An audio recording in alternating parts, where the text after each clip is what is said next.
थोड़ा आगे बढ़ते हैं और HCL टेक के नंबर्स की बात करते हैं। स्टॉक इस समय करीब करीब 9% नीचे, आज का एक्सीडेंट ऑफ द डे है क्लियरली।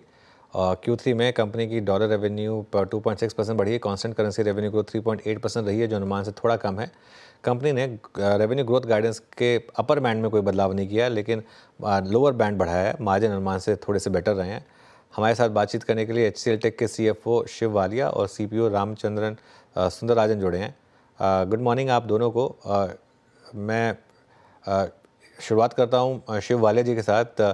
Good morning. आपके नंबर्स काफ़ी मिक्स रहे हैं, क्योंकि थोड़ा सा एक रेवेन्यू मिस है, लेकिन आपने गाइडेंस का लोअर एंड बढ़ाया है। तो पहले तो ये बताइए कि डिमांड आउटलुक कैसा लग रहा है आपको? हमने इस क्वार्टर में 3.8% constant currency overall company level पे ग्रोथ दिया है, और year on year is 4.1%, which is the industry leading growth है। और अगर आप सर्विसेज लेवल पे देखेंगे तो growth was 2.2%, again industry leading growth, and which is above the market expectation of organic is 1.7 थी, जो मार्केट एक्सपेक्ट कर रहा है 1.4. सो इससे again the industry leading growth on the services side also. So that's overall very good performance इस quarter में रहा है हमारा.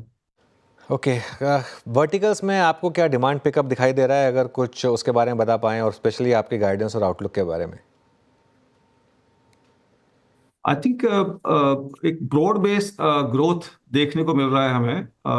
थोड़ा सा मतलब थोड़ा सा life science and health care side में थोड़ा सा कम नजर आ रहा है, बट और मे बी ऑटो सेक्टर में, but otherwise broad based growth है. और स्पेशली एफएस एंड टेलीकॉम, ये सब वर्टिकल में अच्छा, and also the geo level also we are seeing well round growth. So yes, I think as I said, except maybe public services और healthcare and उसको छोड़ के सब जगह ठीक ही नजर आ रहा है हमें. And yeah, that's what we think. Okay mister Ramachandran, अगला सवाल आपसे मैं पूछना चाहूँगा. I mean considering demand outlook हर तरफ से, उसको पूरा करने के लिए आपको बेंच स्ट्रेंथ की क्या ज़रूरत पड़ेगी? मतलब आपका हायरिंग प्लान कैसा है और एट्रिशन रेट कैसा लग रहा रहने की उम्मीद है आपको? देखिए, एट्रिशन इस क्वार्टर 13.2% है. तो पिछले क्वार्टर हमने 12.9% रिपोर्ट किया था. सो उसके हिसाब से कुछ 30 BPS एट्रिशन थोड़ा बड़ा है. लेकिन आप एक साल के नज़रिए से देखेंगे तो 12.8, 12.9, 13 इसी रेंज में है. तो मेरे हिसाब से एट्रिशन इस लेवल पे स्टेबलाइज होगा आगे जाके. तो वो एक इंडिकेशन है. जैसे डिमांड बढ़ेगा थोड़ा एट्रिशन आधा 1% इधर उधर मूव हो सकता है. सो अदरवाइज एट्रिशन तो अभी इस लेवल पे स्टेबल होगा. हमारा रिक्रूटमेंट का जो प्लान है, इस क्वार्टर हमने 2000 के ऊपर फ्रेशर्स ऐड किया. इस साल में अभी तक 6000 के ऊपर फ्रेशर्स ऐड किया है. तो वो प्लान के मुताबिक चल रहा है. अगले साल फ्रेशर एडिशन इससे ज़्यादा होगा, वो हमारा प्लान है. इस क्वार्टर में उस प्लान्स फाइनलाइज होंगे. सो रिक्रूटमेंट भी अगले साल अच्छा रहेगा.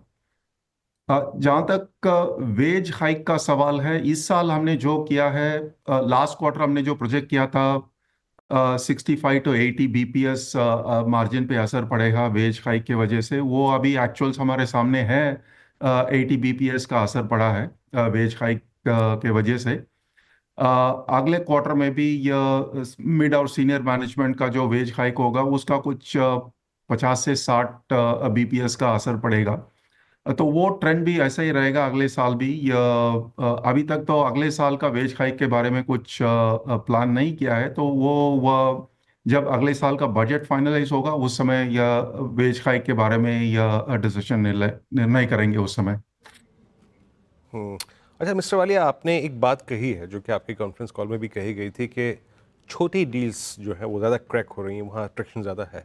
एग्जैक्टली ये छोटी डील्स कहाँ से इवॉल्व हो रही हैं, किन वर्टिकल्स से, किन वर्टिकल्स में आपका कन्विक्शन ज़्यादा है जो अगले दो शायद क्वार्टर्स में डिलीवर करें?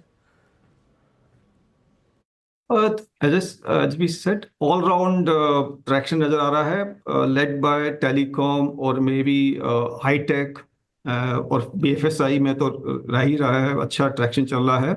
एक अच्छी चीज देखने को मिल रही है कि जो टेन्योर है डील का वो थोड़ा सा कम हो गया है, तो विच हैज एसीबी ऑफ जो डील की होती है वो बढ़ गई है 21% से जो लास्ट ईयर से।